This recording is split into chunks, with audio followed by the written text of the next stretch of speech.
In the last year, researchers found over 1,000 new sea animals. This type of worm has never been seen before. And the craziest part is that it contains chemicals that could help treat Alzheimer's and schizophrenia. This species of ghost shark is also new to science. The mysterious creature lives deep down in the ocean. Then we have this meat-eating ball and this worm that lives inside another animal. But we will talk about them in a bit. All of these are just some of the discoveries from the largest marine exploration campaign in the world. And I have many more good news stories just like this. From clean energy overtaking gas for the first time ever, to MIT's free courses reaching 500 million learners, and to the collapse of an international oil cartel. Hey everyone, I'm Freddy, and in this video I put together some of the best good news stories from this month. I really hope it puts a smile on your face, and hopefully it makes your day just a little bit better. Alright, let's get started. Let's dive back into it, because over 1,100 new marine species have been discovered. With a few exceptions, humans have mapped almost every corner of Earth's land. But the sea still remains a huge mystery. In fact, it is estimated that 90% of the world's sea life is still undiscovered. There's still so much to find, which brings us to the ocean census. The Nippon Foundation is one of Japan's largest non-profit organizations. Back in April 2023, they teamed up with a British ocean research institute called Necton. Together they created the Ocean Census, which is now the largest marine exploration mission in history. Their goal is to discover 100,000 new marine species by 2033. Deep-sea exploration is incredibly useful. Some of these organisms have chemicals that can be used in medicine. Last year, for example, the Ocean Census found this shellfish in the Pacific Ocean. It contains chemicals that could be used for pain relief and cancer treatment. And monitoring the ocean also helps us understand how climate change is affecting underwater ecosystems. So here's their plan. First, they identify biodiverse areas of the ocean. Then, they send divers and underwater vehicles to explore these areas. When they find something interesting, they take a live sample. That sample is then sent to biodiversity centers around the world for further study. To identify a new species, scientists need this live sample. It allows them to study important details like its DNA and body structure. And the Ocean Census has an ethical approach to this. It takes only a very small number of species to avoid disruption to the environment. And it follows international guidelines for sample collection. After that, they share the discovery online for anyone to see. This year, they found over 1,100 new species across 13 separate expeditions. A big reason they found so many is that they have used the latest technology to speed up the identification process. In the past, it took years to do this, but the Ocean Census has cut this down to months. It uses DNA sequencing, machine learning, and other modern technologies to find data quicker. This means new discoveries can be shared online within weeks, or sometimes just days. After this, a network of 1,400 scientists analyzes the findings. In Japan, they found this fascinating worm. This creature lives inside a glass-like sponge. The sponge protects it, and in return the worm keeps the sponge clean. Over in the South Sandwich Islands, they discovered a meat-eating ball. This purple sponge uses tiny hooks on its surface to catch and eat small shellfish. I linked their website in the description if you want to see more of these discoveries. Some of those animals look a little creepy, so I think it's time to tell you about one of the cutest discoveries from another mission. In 2015, scientists from the Charles Darwin Foundation were on a deep-sea expedition to the Galapagos Islands. They were looking at a video feed of the seafloor when they suddenly spotted this little guy staring back at them. On the screen was this tiny blue octopus, the size of a golf ball. In May of this year, it was classified as a new species and finally given its scientific name. It hasn't been given a common name yet though. So, what should we call it? Now let's head to Nigeria, where over 2 million more women now have access to pregnancy and birth care. In 2023, the Nigerian government launched this $2.2 billion initiative to improve the health sector.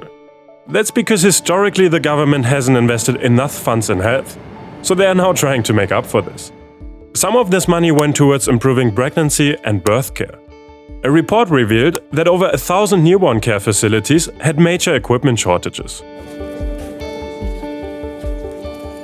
Now, a quarter of them have been restored with pharmacies, operating theaters, and emergency support units.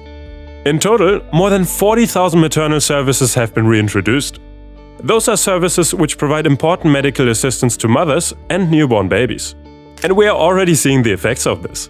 Just over 2 million pregnant women are currently using the new services. And they are clearly helping, because mother deaths have halved in a year. The number dropped from 904 in 2024 to 460 in 2025. Step by step, Nigeria is rebuilding its health system. Let's head over to Southern Europe. Just a week ago, workers pulled down the iron gates separating Spain and Gibraltar. For nearly 120 years, this fence separated Spain and this British territory right on the edge of the Mediterranean. Every day, up to 15,000 people crossed this border for work. And every time, they faced long queues at passport and custom checks, especially during rush hour. All of this goes back 300 years, to a war fought over who would rule Spain, called the War of the Spanish Succession. Due to its location, Gibraltar is geopolitically vital for trade, as all ships moving between the Atlantic and the Mediterranean must pass through it. This is why British and Dutch forces captured the rock in 1704. 9 years later, a peace treaty formally handed Gibraltar to Britain. Spain has tried to get it back ever since, at times tightening border controls to pressure Britain into negotiating. Even before Brexit, crossing this border was never simple. That's because Britain and Gibraltar had never joined the Schengen area. This group of European countries allows people to travel to the others without ever showing a passport. But almost no one in Gibraltar wanted Spanish influence, as shown by a 2002 referendum. And years later, when Britain left the EU, almost everyone in Gibraltar voted to remain part of the EU instead.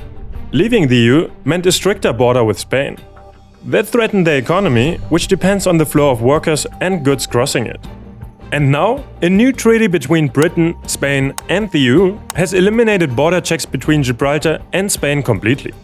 Gibraltar is now becoming part of Europe's passport-free travel zone for the first time ever. For the 15,000 workers crossing the border daily, this means more time at home with their families and easier business. It's also a sign that ties between the UK and the EU are growing stronger, even after Brexit. And over in France, all students can now buy healthy meals for just €1. In a recent survey, 48% of French university students said they skipped meals because they couldn't afford it. The main reason for this is the rising cost of living. As a result, the French government has taken action. Now, every student can buy a starter, main course and dessert for just €1 at every university canteen in France. Speaking of education, MIT is celebrating 25 years of free online university courses for everyone. The Massachusetts Institute of Technology is one of America's most respected universities. It is dedicated to spreading knowledge across the world. So, in 2001, when the internet started to become big, MIT did something amazing. They became one of the first major universities to share free course materials on the web. Video lectures, online textbooks and lecture notes from hundreds of MIT courses were released online for anyone to access. And now, 25 years later, over 500 million people have benefited. And some of them have done incredible things with what they learned. Take this 19-year-old Australian. She created this virtual reality glove after taking courses on electrical engineering and computer science.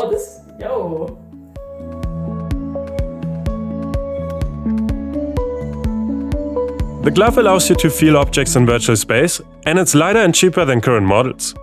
After a quarter of a century, the initiative is still going strong. There are now over 2,500 courses to choose from. Over the next decade, MIT wants to reach over 1 billion learners. There's a link in my description if you're curious. And now, let's talk about grizzly bears. For centuries, they could be found all over North America, from Mexico to the Arctic Circle. Then, humans arrived.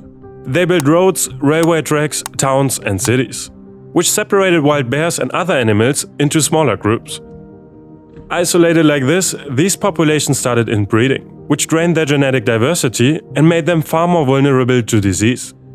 That's a big part of why grizzlies are now confined to just the northwest corner of North America, and why they remain at risk today. Roads are especially dangerous. In the US alone, 2 million animals are struck by vehicles every year, and grizzly bears are among them. But there's a surprisingly simple solution to all of this. Hidden underground tunnels, forested overpasses, and bridges allow animals to cross without danger. They can reduce collisions by over 90% and reconnect those separated animal groups, making it safer for both humans and animals. And this organization has been doing exactly that across the Yellowstone to Yukon region, one of the biggest wildlife corridors on the planet. It spans 5 US states, 2 Canadian provinces, and more than 75 indigenous territories. So far, they've built more than 200 wildlife bridges, tunnels, and underpasses across their massive area. But these crossings only work if they are built where animals actually travel. And figuring that out takes careful tracking and money. This is why Planet Wild recently teamed up with Y2Y to find the best locations along Highway 3 in Alberta, Canada. This road cuts right through the middle of local wildlife populations. Planet Wild is a community that funds conservation missions like this every single month, protecting ecosystems, restoring wildlife, fighting pollution. And they document everything right here on YouTube, so we can see exactly what our contributions helped achieve. I've been a member myself for a while now, and it's really great to see what we can do together. For this mission, our community funded 6 trail cameras and 15 GPS wildlife collars to track the movements of 4 different species along that highway. With that data, Y2Y can pinpoint exactly where new wildlife corridors are needed most. If you want to be a part of this and help save the next species, the first 100 people using our code GOOD7 get their first month free. After that, you can give whatever amount feels right to you, and you can cancel anytime. Just scan the QR code or use the link below. Next up, scientists found a new way to fight illegal animal trafficking. The pangolin is the only mammal in the world that is entirely covered in scales. Unfortunately though, its scales and claws are highly prized in traditional Chinese medicine, while their meat is a delicacy in some parts of Asia and Africa. And on top of that, they are also valued as exotic pets. All of this has made them one of the most trafficked animals on Earth. One way to identify illegal trade routes is to look at the genetic data of animals. Let's take elephants for example. These giants are hunted by poachers for the ivory in their tusks. In 2022, researchers analyzed the DNA of over 100 tons of illegal ivory. They found that most of it had come from populations in Gabon, Congo, Tanzania, Mozambique and Kenya. This made it easier for them to identify criminal gangs and the routes they used for ivory transportation. To identify the exact population, researchers had to compare the DNA from seized ivory samples to reference samples. Although they are endangered, it's actually fairly easy to get elephant DNA samples from the wild. And that's because elephants go to the bathroom a lot. In one day, one of them can produce up to 150 kilograms of waste. This means you can collect a huge variety of DNA from multiple herds. But pangolins are kind of the opposite of elephants. They are extremely difficult to find in the wild because they are small, live alone and only come out at night. Scientists don't even know how old they can get in the wild. That's how mysterious they are. This made it hard to collect DNA. And to trace where trafficked animals come from, scientists need pangolin samples from many different regions. However, a new study may have solved this problem for good. They use pangolin samples taken from museums, police seizures and meat markets. Importantly, the geographic origin of each of these samples was known. In the past, it was very difficult and expensive to perform DNA analysis on these types of samples, because they are often degraded. But this is now possible with a technique called gene capture. This technology has been around for a while, but in recent years it has been optimized a lot. It filters out unwanted waste and information in damaged samples. And so, it can detect DNA hidden within it much easier and cheaper. Like the elephants before, the researchers were able to identify specific regions where trafficked pangolins came from. They found that Cameroon, Borneo and Myanmar are hotspots for the illegal trade of the 3 most trafficked species of pangolin. And they also discovered a major trade network operating in China and Indonesia.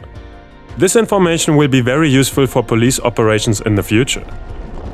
Moving into the economy, the EU and Mexico have expanded a major trade deal. In the year 2000, the EU and Mexico signed this trade agreement. They agreed to remove import taxes on industrial goods. Now, let's fast forward 25 years. In April 2025, Trump announced his Liberation Day and hit the European Union with a 20% tariff on all goods. Then he passed more tariffs targeting steel, aluminium, and automotive imports from Mexico. This was pretty devastating, as 80% of Mexico's exports go to the US. It has weakened trust in the US as a trade partner for both Mexico and the European Union. So now they have expanded their 2000 trade deal. Both have agreed to remove import taxes on almost all products. This story is a little tricky for me to cover because it's kind of bad news for anyone watching from the US, but it's also good news for anyone watching from Mexico and Europe. That's why I decided to include it anyways. Lately, the EU had already made major trade deals with India, Indonesia, Australia and Mercosur.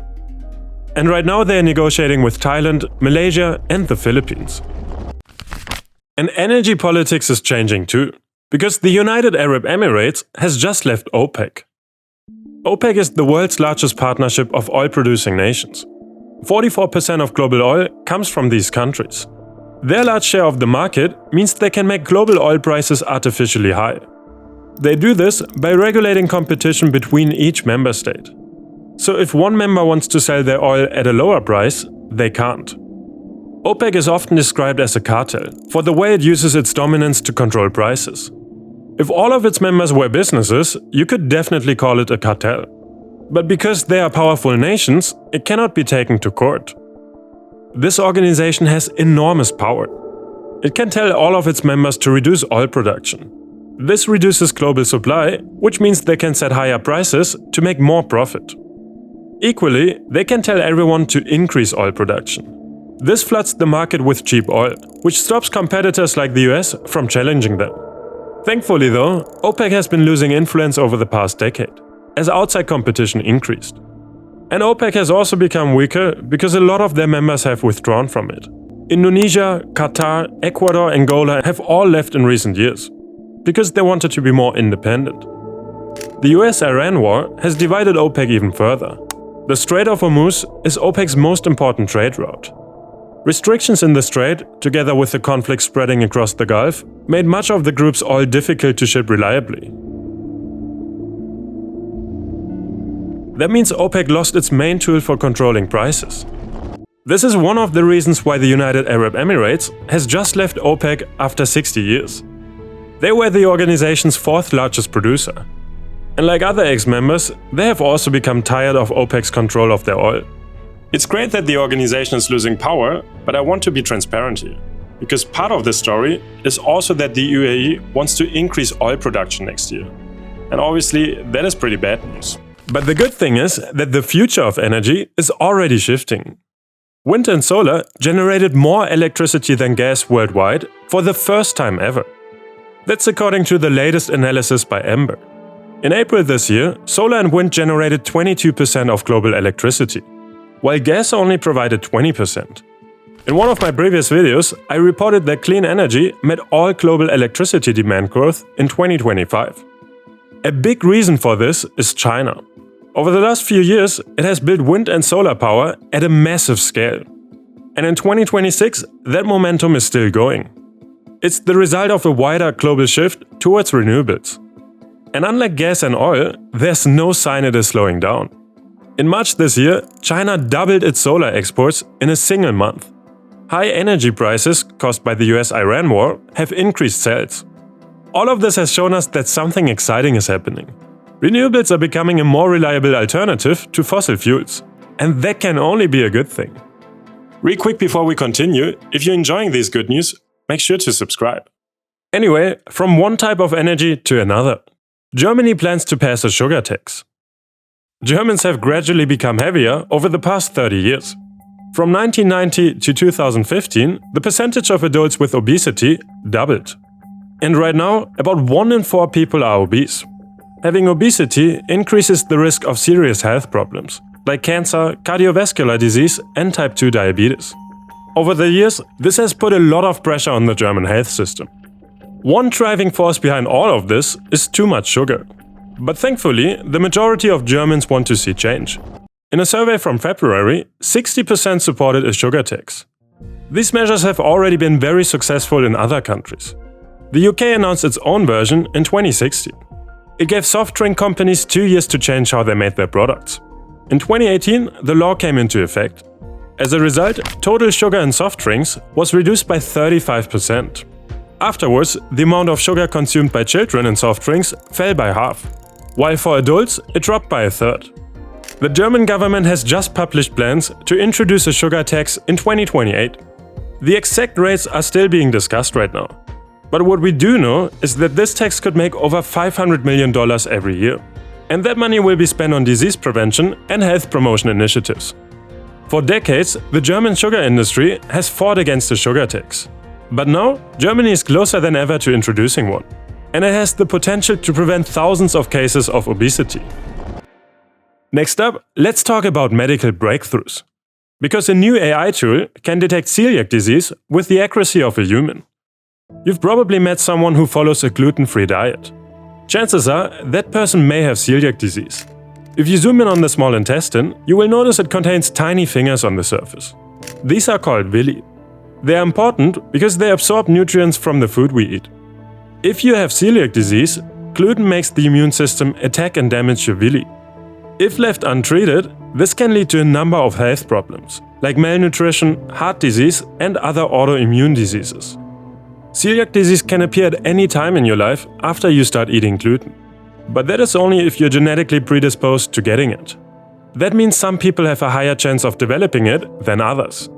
So early diagnosis is very important to avoid complications. This is a two-step process. First, you have to take a blood test to check for antibodies. People with celiac disease usually have a high level of antibodies when eating gluten. After this, you have to take a biopsy of the small intestine. This is a little uncomfortable. I will spare you the details. And now, a new AI tool could help doctors give patients a much quicker and accurate diagnosis. It does this by reducing the time it takes doctors to analyze biopsy results. That's according to a new study from the University of Cambridge. It's trained on over 4,000 biopsy images that come from 5 different hospitals. Using this, it can analyze samples in less than a minute with an accuracy equal to humans. In some cases, the AI tool was actually more precise than a human doctor. With current methods, this takes 5 to 10 minutes. That means a doctor can typically review around 10 cases per hour. The AI can do the same job in under a minute. So in that same hour, more than 60 cases could be analyzed. And that's where the real benefit comes in. Hospitals could dramatically increase the number of cases they process, helping reduce pressure on doctors and healthcare systems. Which means patients could receive diagnosis much sooner. More research needs to be done before it's rolled out to hospitals. But the early results are pretty exciting. It just goes to show how powerful AI tools are becoming. But what's powering these tools? The answer lies in AI computer chips. Which brings me to the next story. Because workers have negotiated a massive bonus deal with one of the biggest companies in the world.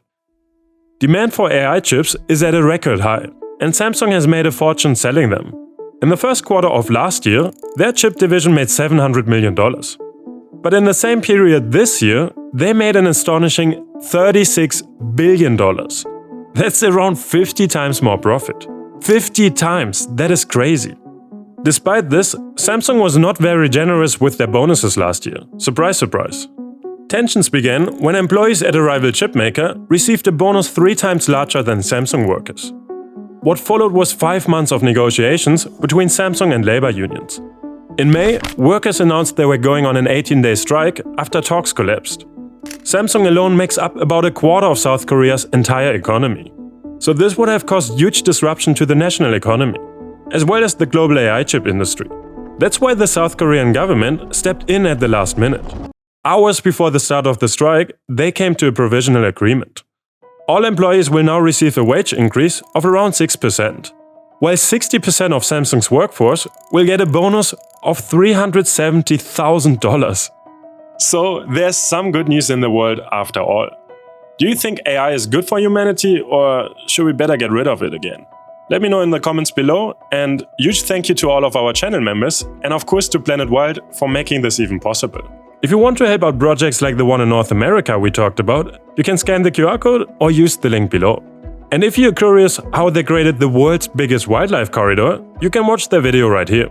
Thank you for watching, and I will see you in the next one. Bye bye!